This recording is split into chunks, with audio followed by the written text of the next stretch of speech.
Hemos escuchado en la lectura de la palabra de Dios que hemos tenido en esta mañana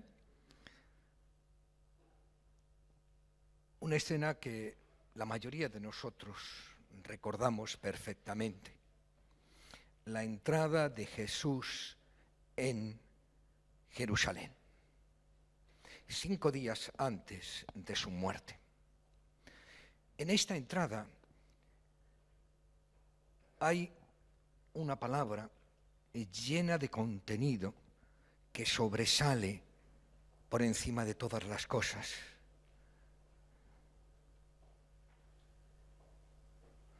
Hosana. Con la ayuda del Señor nos vamos a centrar en esta mañana en esta palabra. La entrada que tradicionalmente se denomina como entrada triunfal, la verdad es que lo fue y no lo fue. Si nosotros lo analizamos de la óptica, de la manera de ver, de la manera de pensar, de aquellos que en aquella época pudieran ser observadores, protagonistas de aquel acontecimiento, más que un triunfo, pudiera parecer un fracaso. Porque muchos de los que en ese momento estaban gritando Hosana, 4 días más tarde gritaban crucifícale. Para aquellos que esperaban, para aquellos que deseaban, para aquellos que ansiaban que Jesús fuera su libertador, en el sentido físico de la palabra, aquella entrada fue de todos menos triunfal. Fue un gran fiasco. Pero para nosotros es una entrada triunfal porque nuestra perspectiva no es desde el punto de vista histórico, no es desde el punto de vista de la perspectiva de las personas que eran protagonistas en aquella época. Para nosotros fue una entrada triunfal y será siempre una entrada triunfal porque nuestro punto de vista, nuestra perspectiva es desde el plan de Dios. Y en el plan de Dios, desde el mismo momento de que el hombre decidió libre y voluntariamente apartarse de su voluntad y seguir sus caminos al margen de la voluntad de Dios en el huerto del Edén, Dios ya tenía determinado que ese acontecimiento iba a suceder y cómo iba a suceder.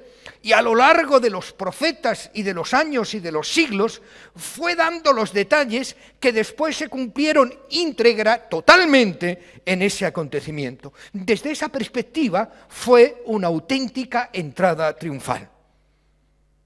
Porque era el triunfo del amor sobre el pecado. Era el triunfo de la misericordia de Dios sobre la ingratitud de los hombres. Era el triunfo del bien sobre el mal. Y desde ese punto vamos a analizarlo, pero siempre teniendo en cuenta que en todas las cosas de Dios hay siempre 2 perspectivas. La palabra Hosana significa literalmente sálvanos ahora. Es una concreción de una frase que significa exactamente sálvanos ahora. Es un grito de súplica del pueblo de Dios hacia Dios, buscando esa salvación. Esa palabra es parte de uno de los salmos que se consideran el salmo mesiánico por excelencia, el Salmo 118. Pero también viene desde la perspectiva de otros pasajes. En el Salmo 118 dice: la piedra que desecharon los edificadores ha venido a ser piedra principal del ángulo. Obra del Señor es esto, admirable a nuestros ojos. Este es el día en que el Señor ha hecho. Regocijémonos y alegrémonos en él. Te rogamos, oh Señor, sálvanos ahora. Te rogamos, oh Señor, prospéranos ahora. Bendito el que viene en el nombre del Señor. desde la casa del Señor os bendecimos. Este es el salmo que da origen a esa exclamación. Este es el salmo que está detrás de la exclamación. Y esa exclamación durante siglos vino a ser un resumen de este salmo. Un resumen de este salmo.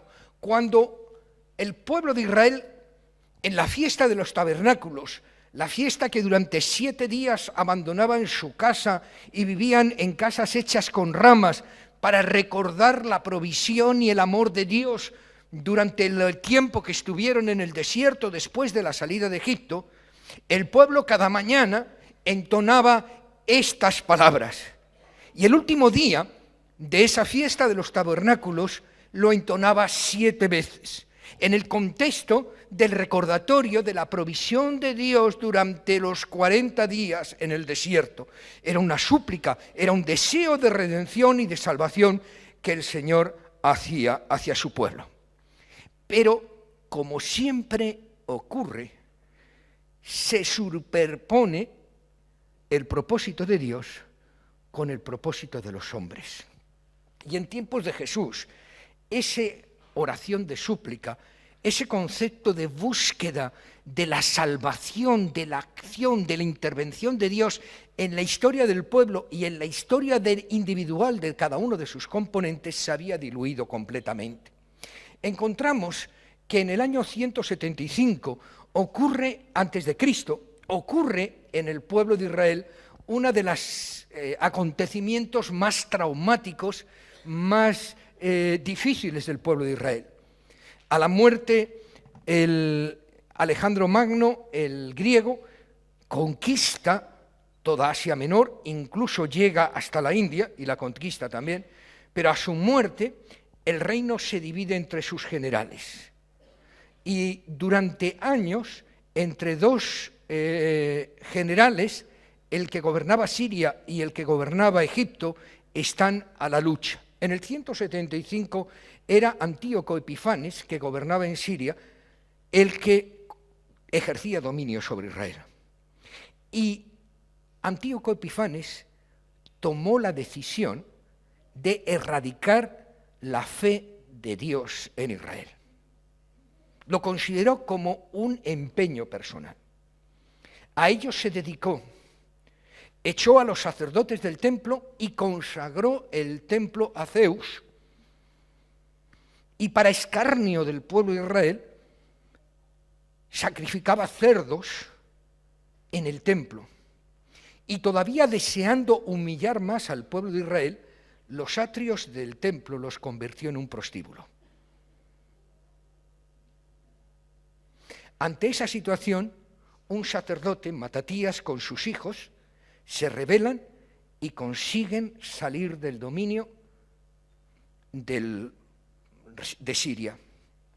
Y cuando Judas Macabeo, uno de los hijos de Matatías, entra en Jerusalén, lo primero que hace es purificar el templo. Reivindicar, exaltar el nombre de Dios en medio de ese templo. Cuando él entra por Jerusalén, nos dice en el libro de Macabeos, por tanto, tomaron ramas, brotes tiernos y palmas, y cantaron salmos al que había permitido purificar el templo. Aquí se produce, la acción de Judas Macabeo es una acción hermosa, es digna de loor. Se levantan ante la injusticia, se levantan ante la situación, pero vemos cómo se desplaza ese concepto de hosana desde un canto, desde un grito de súplica a Dios, a una exaltación del hombre.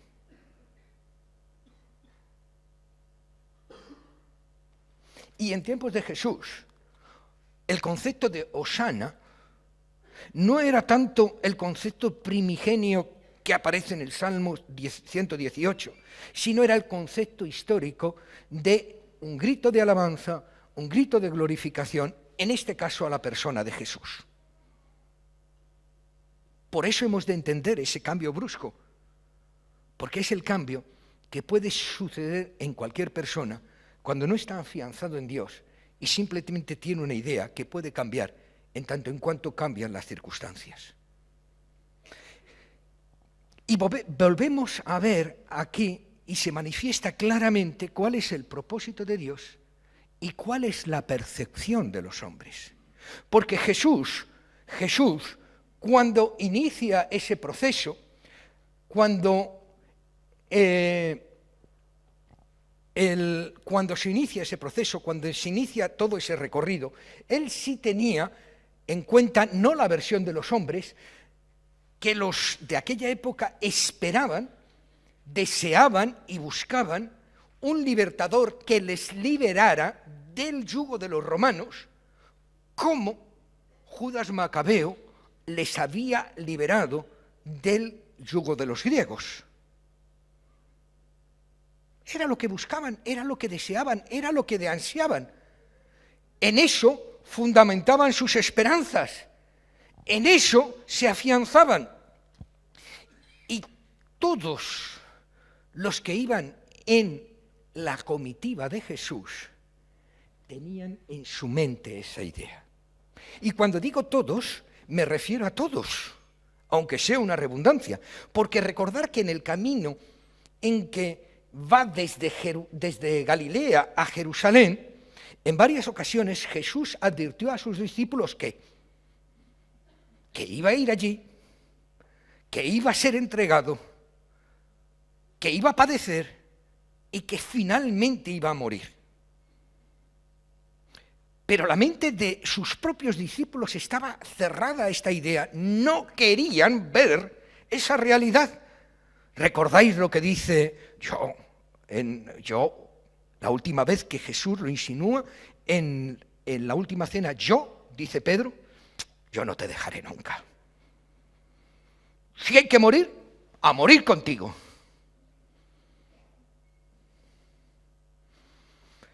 Todos tenían esa idea, todos ansiaban ver a Jesús victorioso. Días antes, en Betania, donde residió Jesús durante esa semana, habían presenciado algo tan sobrenatural, algo tan sobrecogedor, algo tan maravilloso como fue la resurrección de Lázaro. Los que iban con él estaban exultantes. Los que iban con él estaban seguros que era el momento histórico en que se iba a cumplir su concepto de la profecía de Dios. Por fin, Israel será libre. Y era muy bucólica. Eso me recuerda a algunos que piensan algo así hoy día, ¿no? Que cada uno tenía su vid, cada uno tenía su campo, y que uno se iba a tirar debajo de su parra a contemplar y a gozar todo lo que el Señor le iba a dar. Y empezaban a darle vueltas al coco soñando cómo sería el día del Señor. Se había impuesto la visión de los hombres, se había olvidado el propósito de Dios. Ellos estaban buscando a alguien que les solucionara su problema. Dios quería transformar sus vidas. Ellos estaban buscando que fueran satisfechos sus deseos y sus necesidades. Dios quería utilizarles como elementos de transformación, como esa masa que fermentada sirve para leudar toda la masa. Dos visiones, dos maneras de ver, dos maneras de entender una realidad. Jesús, sin embargo, cuando planea minuciosamente su entrada, no fue algo aleatorio, no fue algo que ocurrió por casualidad, estaba en la mente, estaba en los planes, estaba en el propósito de Dios. Y si nosotros leemos los 4 evangelios, el relato que los 4 dan de este hecho, vemos cómo Él manda a sus discípulos, vemos cómo ellos piden el borriquillo, le piden permiso al dueño, les dice qué es lo que tienen que hacer, cómo lo tienen que hacer. Dios planea minuciosamente su entrada, porque en la mente de Dios quiere hacer un anuncio a todo el mundo que el momento de la redención ha llegado ya. En la mente de el Señor Jesús estaban las palabras de Zacarías. Zacarías dice: regocíjate sobremanera, hija de Sión, da voces de júbilo, oh Jerusalén, he aquí tu rey viene a ti, justo y dotado de salvación, humilde, montado en un asno, en un pollino, hijo de asna. Destruiré el carro de Efraín y el caballo de Jerusalén, y el arco de guerra será destruido, y habrá paz en las naciones, y su dominio será de mar a mar, desde el río hasta los confines de la tierra. Esta visión de Zacarías contrasta con la visión del pueblo de Israel. Está hablando, sí, de un Mesías, está hablando de un libertador, pero no está hablando de un guerrero, está hablando de un antiguerrero. No es alguien que va a reunir un ejército, es alguien que va a destruir la violencia en todas sus formas. No es alguien que va a proclamar la guerra, es alguien que va a proclamar la paz. No es alguien que va a proclamar el levantamiento, sino la salvación. Dos ideas de un mismo hecho, dos visiones ante una misma circunstancia. Pero lo realmente, diríamos, lo realmente llamativo para mí es la expresión que nos encontramos en el Evangelio de Mateo, que el pueblo de Israel se pregunta: ¿quién es este?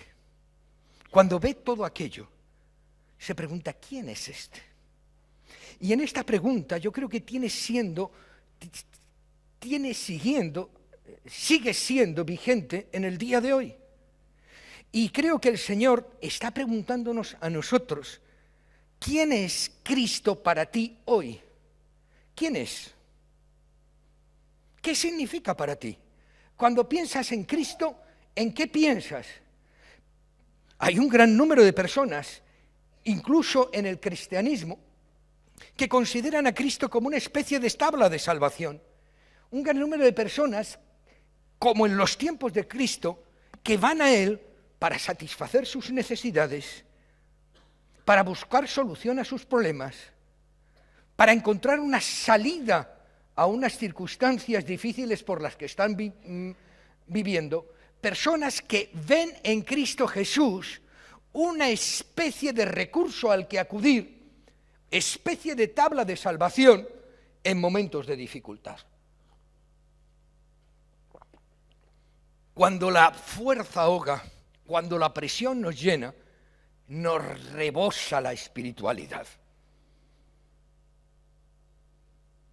Es la misma escena que en tiempos de Jesús. La gente fue a Él porque tenía una necesidad. Unos eran leprosos, a otros se les había muerto un familiar, otros estaban enfermos, otros eran proscritos, algunos no encontraban salida. Todo el mundo fue a Jesús porque esperaba algo de Él. Y si somos honestos, cuando nos acercamos a Jesús también vamos en este sentido. El problema no es cómo vamos a Jesús, sino qué hacemos cuando nuestro deseo, nuestra necesidad es satisfecha. Hay un ejemplo claro que está en nuestra mente y que todos conocemos. Recordamos los 10 leprosos, ¿verdad? 10 leprosos. ¿Por qué van a Jesús? Porque tienen lepra.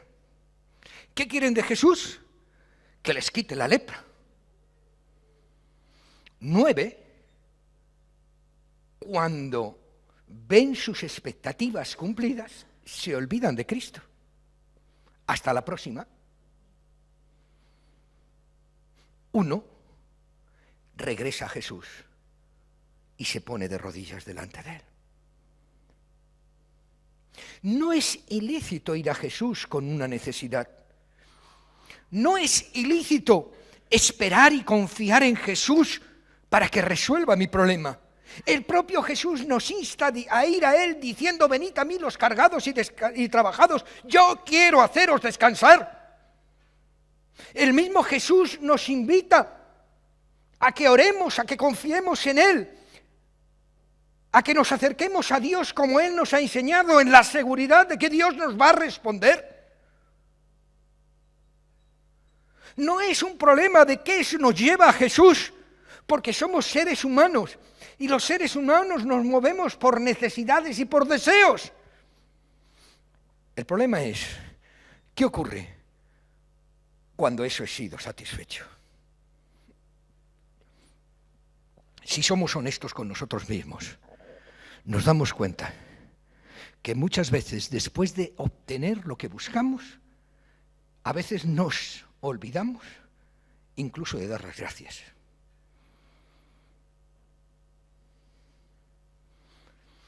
Es más, en muchas ocasiones somos inconscientes de las dádivas, de la misericordia de Dios derramada en nuestras vidas, porque lo consideramos que es normal. Consideramos que es normal que tengamos salud. Consideramos que es normal que tengamos un trabajo, hasta que lo perdemos, la salud o el trabajo. Consideramos que es normal que tengamos fuerzas físicas. Consideramos que es normal que podamos hacer frente a nuestras necesidades. Todo eso lo consideramos normal, consideramos que es parte de la vida, que es parte de nuestros esfuerzos, que nos lo estamos ganando, que nos lo tenemos merecidos, hasta que lo perdemos. Y entonces, cuando lo perdemos, nos acordamos del Señor. Entonces, cuando lo perdemos, vamos a Él, inconscientemente, no deseando, no premeditadamente, pero eso muestra que nosotros tenemos al Señor como el recurso para usarlo en caso de necesidad. Sin embargo, el propósito de Dios es otro. El propósito de Dios es que Él quiere ser Señor de mi vida. No quiere ser algo incidental, no quiere ser algo puntual, quiere ser el Señor de mi vida. Como Él dice, el ladrón viene de noche, el ladrón mina y hurta, pero yo he venido para que tengan vida y para que tengan en abundancia.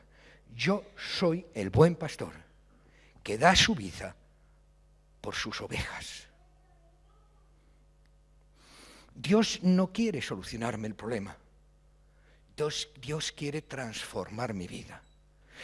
Dios no quiere sacarme del atolladero. Dios quiere bendecirme para que yo sea un elemento de bendición allí donde estoy. Dios no quiere sanarme, quiere salvarme.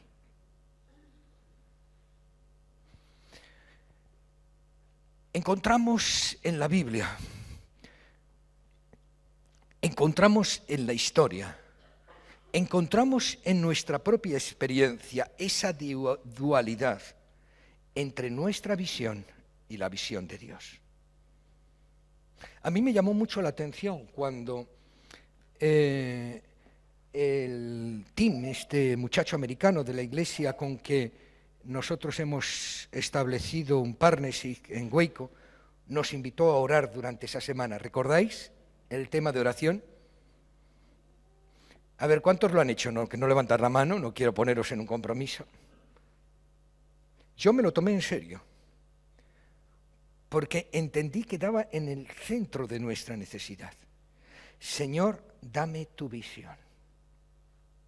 Permíteme ver las cosas como tú las ves. Porque ese es nuestro gran problema. Vemos las cosas como las vemos nosotros. Percibimos las cosas como las percibimos nosotros. Pero como vemos en esta ocasión y vemos en otras muchas ocasiones, la visión de Dios puede llegar a ser diametralmente opuesta a la nuestra. El propósito de Dios, la intención de Dios puede ser, y de hecho es muchas veces, tremendamente diferente a nosotros. Por eso necesitamos ver las cosas como Dios las ve. La segunda oración, ¿recordáis cuál es? Sentir las cosas como tú los sientes. No se trata de ver las cosas solamente, no se trata de ver a las personas solamente como Dios las ve, sino de sentir en nuestro corazón de que exista en nosotros los mismos sentimientos que hubo en Cristo Jesús. Y si ver las cosas como Dios las ve es difícil, llegar a sentir con el corazón de Dios es muchísimo más complicado. Pero ahí está el tercer elemento de oración que yo sigo invitándoos a que lo introduzcáis como parte del deseo cuando estéis cada día delante de Dios. Porque no podemos actuar como Dios actuó si no vemos las cosas como Él las ve y si no sentimos como Él sintió. Hoy, como entonces, como siempre, el Evangelio es tremendamente claro en aquello que concierne a nuestra salvación. Cuando leemos en el Evangelio algunos hechos históricos, nos cuesta trabajo entenderlos porque no tenemos el contexto necesario. Cuando en el Evangelio encontramos algunos términos teológicos, nos cuesta trabajo porque no todos estamos al alcance para poderlos ver. Pero cuando se trata de nuestra salvación, cuando se trata de lo que Dios demanda de ti, de mí, de aquello que quiere que se ocurra en mi vida para que Él pueda actuar y para que la salvación deje de ser una teoría, para convertirse en algo práctico en mi vida, la Biblia es total y absolutamente transparente. No hay duda. Está a la vista de todos, está al alcance de todos. Todos lo podemos ver. El problema es que nosotros vemos lo que queremos ver y lo vemos como lo queremos ver. Cuando Él nos habla de amar al prójimo como a ti mismo, nosotros entendemos que el prójimo me ame como a sí mismo. Cuando nos habla la Biblia de servir a los demás, nosotros lo entendemos que hay que ver en esta iglesia, no me sirven. Cuando la Biblia nos expresa de involucrarnos en la extensión del Evangelio, de tener compañerismo, de gozarnos los unos con los otros, nosotros lo entendemos desde mi perspectiva personal, de lo que los demás tienen que hacer conmigo, de cómo tienen que comportarse conmigo, de lo que yo espero de ellos, y me siento frustrado cuando eso no ocurre así. La palabra de Dios nos dice que Juan el Bautista fue, ¿qué fue? No hubo uno antes que él, ni hubo otro después de él mayor que él. ¿Recordáis? Son palabras muy fuertes, porque antes que él han habido hombres grandes. Después de él han habido hombres grandes, espiritualmente hablando. Pero la palabra de Dios, que no miente, que es palabra de Dios, que siempre sí, amén, nos dice que Juan el Bautista, de boca del propio Cristo Jesús, no de boca de otro, de propia de Cristo Jesús, que no ha habido nadie mayor que él, ni habrá nadie mayor que él. ¿En dónde está la grandeza? ¿En dónde está la grandeza de Juan el Bautista? Porque yo, lleno de envidia espiritual, si se puede llamar de alguna forma así para dulcificar la palabra envidia, yo digo, yo quiero ser como Juan el Bautista. Entonces quiero tener lo que él tenía. Lo que él tenía, lo que le hizo grande, lo que le hizo el más grande, está recogido en una sola frase. Es necesario que él crezca y yo mengüe. Yo he intentado que todo mi ministerio se basara en esta frase. Evidentemente soy consciente que no alcanzaré la estatura de Juan el Bautista. Pero también soy consciente de que debo de empeñarme en seguir ese camino. En cualquier situación, en cualquier circunstancia, lo importante es que él crezca. No que la gente me mire a mí, sino que le mire a él. No que la gente piense en mí, sino que piense en él. Y para lograrlo es necesario que yo mengüe. Es necesario que yo agarre mi ego y me lo coma con patatas. Es necesario que yo dé un paso atrás para permitir que otros pasen delante. Es necesario que yo no busque la prominencia, sino el servicio. Que yo no busque destacar, sino ensalzar a Dios. Que cuando la gente me mire a mí no diga qué gran hombre, sino que diga es un siervo. En la medida que nosotros consigamos eso, en la medida que eso se encarne en tu vida y en la mía, habremos entendido el corazón de Dios. Porque ¿qué fue sino eso lo que nos dice Filipenses en el capítulo 2? Él, siendo Dios, Cristo Jesús, siendo Dios, se humilló haciéndose hombre. Y aun siendo hombre se hizo siervo. Y aun siendo siervo, murió en la cruz del Calvario. ¿Para qué? Para que yo sea ensalzado. Para que yo sea vindicado. Para que yo obtenga una salvación que de ninguna otra manera podría jamás no alcanzar, ni siquiera soñar. Estamos en la semana de pasión. Debemos y tenemos que vivir esta semana con pasión. Con pasión en el sentido etimológico de la palabra y en todos sus sentidos. Con pasión, con fuerza, con seguridad, con clamor, con alegría. Pero también con ese profundo sentimiento que debe nacer de un corazón que entiende y comprende la profundidad del amor de Dios. Y al lado suyo se ve tan pequeño, se ve tan insignificante, se ve tan incapaz, se ve tan indigno.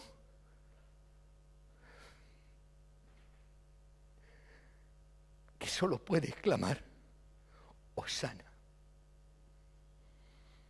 sálvame, Señor. Sálvame de mi yo, sálvame de mi ego, sálvame de mi visión de los hechos, sálvame de mí, porque yo quiero ser como tú. No permitáis que la visión del mundo de esta semana os engulla. No permitáis que lo que ocurre a vuestro alrededor os anule. Centraros en lo importante, en lo básico, en lo trascendental. Él es el Señor. Él es mi Señor. Y mi Señor, el creador del universo, el que ha hecho todo lo que existe, desde los seres microscópicos a las galaxias más grandes, se hizo hombre. Se hizo siervo, murió en la cruz del Calvario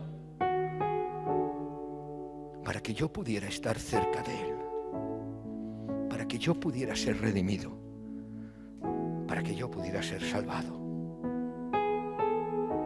Eso es lo que debe de ocupar nuestra mente y nuestro corazón durante esta semana. Y eso nos debe llevar a acercarnos a otros y proclamar esas buenas nuevas que transforman, que bendicen, que cambian, que traen alegría y salvación. Que así sea. Amén. Yo os pido que tengáis unos segundos donde estáis de oración delante del Señor, individualmente en vuestros corazones, pidiendo que el Señor obre conforme a su voluntad en cada una de nuestras vidas.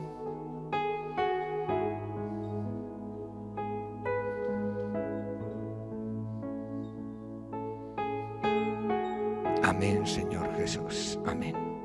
Y quiero invitar a los hermanos, los representantes y elegidos por las barcas, que van a tener ahora un tiempo de oración, que pasen aquí delante. Todos a la vez, ¿no? Por favor.